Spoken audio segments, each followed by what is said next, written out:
मुलांना त्यांच्या आवडत्या क्षेत्रात शिक्षण घेता येत नाही। त्याचे कारण म्हणजे पालकांची आर्थिक बिकट परिस्थिती। वाढत्या महागाईमुळे पालकांना त्यांच्या मुलांचा शिक्षणाचा, लग्नाचा खर्च भागवता येत नाही।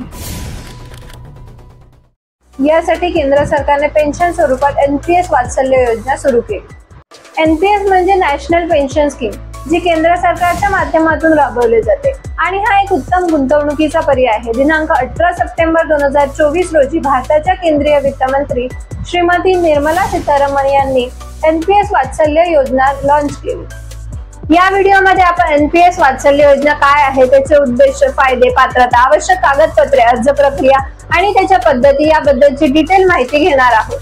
पालकांना, तुम्ही सुद्धा या योजनेत गुंतवणूक करण्याचा विचार करत असाल तर हा व्हिडिओ शेवटपर्यंत नक्की पहा। चला तर पाहू एनपीएस वात्सल्य योजना काय आहे। ही एक पेन्शन स्कीम असून ती लहान मुलांसाठी डिझाईन करण्यात आलेली आहे। या योजनेमध्ये पालक कोणत्याही कमाल मर्यादेशिवाय दरवर्षी किमान 1000 रुपये त्यांच्या मुलांच्या फ्युचरसाठी गुंतवू शकतात। त्यासोबतच ही एक लॉंग टर्म इन्व्हेस्टमेंट असून त्याचा लॉकिंग पिरियड हा 18 वर्ष असणार आहे। या योजनेच्या लाभार्थी मुलांना पॅन कार्ड देण्यात येणार आहे। सरकारचा ही योजना सुरू करण्यामागचा मुख्य उद्देश म्हणजे पालकांना पेन्शन खात्यात गुंतवणूक करण्यात प्रोत्साहित करून मुलांच्या सुरक्षित भविष्यासाठी आर्थिक मदत करणे हे आहे। आता या योजनेमध्ये गुंतवणूक करण्याचे फायदे जाणून घेऊ। केंद्र सरकारच्या माध्यमातून सुरू केलेल्या एनपीएस वात्सल्य योजनेचे फायदे, देशभरातील लहान मुलांना पेन्शन स्वरूपात घेता येणार। त्यासोबतच केंद्र सरकारच्या माध्यमातून रजिस्ट्रेशन पूर्ण झाल्यानंतर लाभार्थ्यांना प्राण नंबर दिला जातो, जो कायमस्वरूपी त्यांच्यासोबत राहणार आहे। या योजनेच्या माध्यमातून पालक कोणत्याही कमाल मर्यादेशिवाय किमान दरवर्षी 1000 रुपये त्यांच्या मुलांच्या नावाने गुंतवू शकतात। योजनेच्या माध्यमातून लाभार्थ्याचे वय 18 वर्ष पूर्ण झाल्यानंतर सामान्य एनपीएस टियर 1 अकाउंट मध्ये त्या खात्याचे रूपांतरण केले जाईल। ही योजना सेव्हिंग कम पेन्शन स्कीम आहे, ज्याचे नियमन आणि प्रशासन पीएफआरडीए करते। वात्सल्य योजनेमध्ये पीएफआरडीएच्या माध्यमातून 3 प्रकारच्या पेन्शन गुंतवणुकीची संधी मिळते।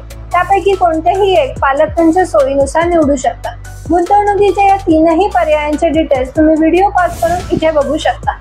या योजनेमध्ये 3 वर्ष पूर्ण झाल्यानंतर गंभीर आजार, शिक्षण किंवा अपंगत्व आल्यास 25% रक्कम काढण्याची मान्यता देण्यात आलेली आहे आणि पालक फक्त 3 वेळास या योजनेमधून गुंतवलेले पैसे काढू शकतात। या योजनेमध्ये गुंतवणूक करण्यासाठी पात्रता काय आहे ते जाणून घेऊ।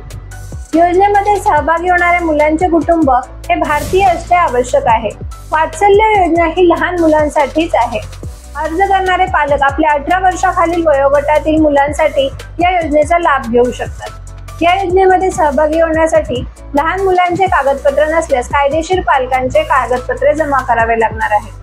जे नागरिक येणाऱ्या वर्गात मोडतात आणि त्यांना त्यांच्या मुलांच्या नावाने गुंतवणूक करायची असल्यास त्यांचे एनआरई, एनआरओ बँक शाखेमध्ये इंडिव्हिज्युअल किंवा जॉईंट अकाउंट असणे अनिवार्य आहे।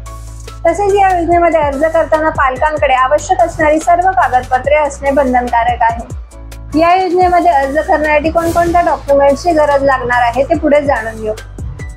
एनपीएस वात्सल्य योजनेमध्ये अर्ज करण्यासाठी स्क्रीनवर दाखवलेल्या डॉक्युमेंट्सची गरज लागणार आहे। या योजनेचा ऑनलाईन किंवा ऑफलाईन अर्ज कसा करायचा आणि या योजनेबद्दल अजून डिटेल माहितीसाठी मी डिस्क्रिप्शन मध्ये वेबसाईटची लिंक देत आहे, त्यावरती जाऊन तुम्ही योजनेबद्दल डिटेल माहिती घेऊ शकता।